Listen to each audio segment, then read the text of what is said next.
Masquerade say, More Zimbabwe, welcome to our channel Zoom Confessions and Deep Secrets.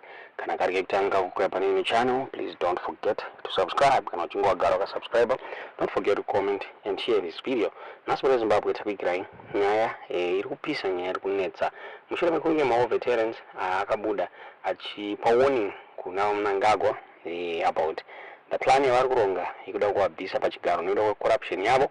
Zvakaro vachiwenga vakabuda vachipa warning ku the so-called mbingas hapana kumira mushe mureZimbabwe. There's a message yatakuigirai imwe in audio yatakuigirai iye Tim Chiwenga yaichada this message hanzi it is for Arakashi mureZimbabwe yatakuigirai toti mugonzwa bondo yakuitika hanza pasina kumira mushe. Inzwai audio imwe amadza zvamukufunga pamusoro penyaya iyi mu comment section. Chingoti kana kari kutanga kakokuya panino channel, don't forget to subscribe. Kana uchinga wagara wakasubscribe, please comment and share this video kutambe chikupai news dzakaita seidzodzi. Thanks for watching. Zimbabweans, good morning. Ndichi Mama. Today is Tuesday, the 28th of January 2025, and it's 10 o'clock in the morning. Aiwa ndinokukwazisai nemufaro mativi mana ese enyika amuri muZimbabwe kana kuti kudiaspora kwese kwamunenge muri. Ndinoti kwamuri tese tinosanganiswa nechinhu chimwe chete, rukuvhute rwedu, umbilical cord yedu iri muZimbabwe. That is why toramba tichitaura about Zimbabwe, a country that we love so much. Speaking about corruption does not make us less Zimbabweans. Never allow those people who call themselves Vene to make you feel less Zimbabwean. Ndisu vene venyika. Zimbabwe haisi yevanhu vashoma chete. Ndisu varidzi venyika. Uye zvine uwandu hwedu. Ndisu takachibata kuti dzvi this time. Takachibata kuti dzvi. Havapukunyuki. Nokuti simba revanhu ndo simba rakanyanya. Chekutanga ndoda kutenda mawo veterans edu akabuda akamira nesu. Ndakaita audio ndakamirira ma citizens, ndakamirira madzimai. Vanhu vazhinji vanga vachichema vachinyunyuta. Tikaita audio tikakumbira. Yekutanga ndakaisa kuna VP yekutanga. Yechipiri ndikaisa zve kuna VP asi ndikainclude mawo vet kuti matiregerera. Asi ndinokutendai nekuresponda kwamakaita, even though zvangu ndinofila like makanonoka. You could have done this in 2018. Patakatanga kuona kuti mageneral mazhinji ari kudonha ari kufa. Vazhinji vacho vangadai vasina kufa, asi zvisinei. Chimwe nechimwe chine nguva yacho. Ndinokutendai nezvamakaita.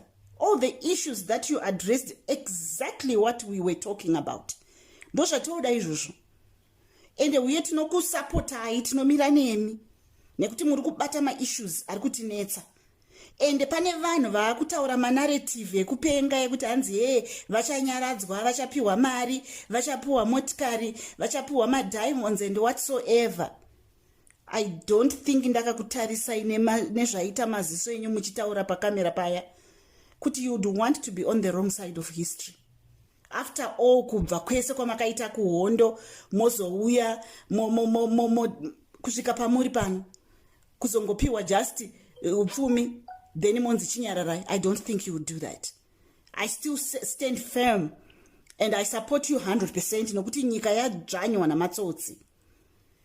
Kuna acting president vedu venyika vachiwenga, ndoda kutendai nekuti makabata ma-issues as well. Ari kutinetsa isisu ma-issues makataura mukati mimi. Number 1, upfumi hwenyika hunofana kuparadzaniswa pavana vese veZimbabwe. Everyone should have a place under the sun. Haisi nyika yevanhu vashoma chete. Mukaadresa nyaya yembinga, kunotangira ndiko kunova necorruption, vanopanana matenda, vachikura matumbu, vachita matumbu mahombe. Aiwa ndinotenda neisu vana veZimbabwe, we will rally behind you. Chatinongoda, it's a country that functions. Pasina umbinga, pasina umpava, pasina nepotism. Asi nyika inobatanidza muri yose yeZimbabwe. Ndo zvatinoda isu. Tanyanya kudividana. Tanyanya kuudzwa kuti we are less Zimbabwe, nasingadi ngaabude muZimbabwe. We love our country. Toda kudzoka kunyika yedu. Right. Minister of ICT anonzi Tate Mavetera akaimba song achiti mupanduki chera mwena, anzi chera mwena nema young women for ED. chera mwena mupanduki nguva yako yakwana. A minister of ICT who challenges utungamiri hwenyika. Makazvionepi? Wakatsika pai mwana we? Wakatsika pai? Ndiudzewo mukadzi uya akatsika pai paakabata kuti apa ndo pandakabata ndino challenge ini. Saka tosapota Vision 2030 yekuti ED yaramba achitonga kusvikira nokuti wagara panonzi paya pa high table nevana vamunangagwa maakuchallenge muchiimba nziyo this for ED, this for ED. That it must stop. Going forward, zvese zvimagroup zvakanzi Varakashi for ED, Mahure for ED, this and that for ED, it must stop. Zimbabwe haisi for ED. Zimbabwe nyika yemunhu wese. Tumapato twese tokwanzi mapasta mawati mapostori for ED. Vanhu ndeve muZimbabwe havasi va-ED. It's not a monarchy. They want it to be a monarchy. Yemuri yavo. It's not gonna happen. Therefore, I challenge you, imimi Varakashi, imimi today, kuti nyorai muti 2030 vamunangagwa vanenge vachipo vachitonga. Ndoda kuzviona ini sachimama. Nyorai, tag me on Twitter. MaZimbabweans, audio iyi endesai kwese. Hatichadata neta. Ende musambofunge kuti hanzi zvanyarara hapana zviri kurongwa. Mirai ndichakuudzai inini next step. Endesai audio kwese, kuzvipatara, kuzvikoro, kumajere vakaisa audio vakapa vanhu maprisoners hanzi chingwa nedrink. Zvikanzi udzai chimama kuti udzai vanhu kuti chimama chenyu tinacho muno mutachisunga Varakasha. Chimama chenyu tachibata tachisunga chiri mugumba fire o gumba kumba o whatever. Kutaura kuti corruption yanyanya zvinosungisa. Kutaura kuti muri kuba zvinosungisa. Kutaura kuti manyanya hatisi kuda monarchy, hatisi kuda 2030 zvinouraisa. Zvinoita kuti vanhu vathreatena majaira kuthreatena vanhukadzi. We don't want 2030. Udzai vanhu vese kuzvibhorani mumazupu mumushikashika kuti pasine 2030 hatidi. Hatitomboidi. Rambai muchifambisa shoko. Pamunosangana kumurwadzano kwese kumagarden kwese udzai everyone. Mabhazi ema-cross border kuti chimama vari kuti pasine 2030 hatidi 2030. It's not good for us. Ndiri kuudza izvozvizvi because tiri kuda kuti nyika yedu ichitaneta. Takuchembera. Vana vedu toda kuvasira nhamo here hatidi. Asi ndinoti kune vaya Varakashi, be warned. Zvamuri kuita izvi pachirungu vanoti you don't burn your bridges. Uye musaseenzeswa nekuti remangwana tinozokunyarira ipo pano. Nekuti neta kuzoita list yemazita enyu mese. Week now Chivayo chimwe chinhu chaasingazivi ndechekuti for 2 months macitizens vanga vachimutevera.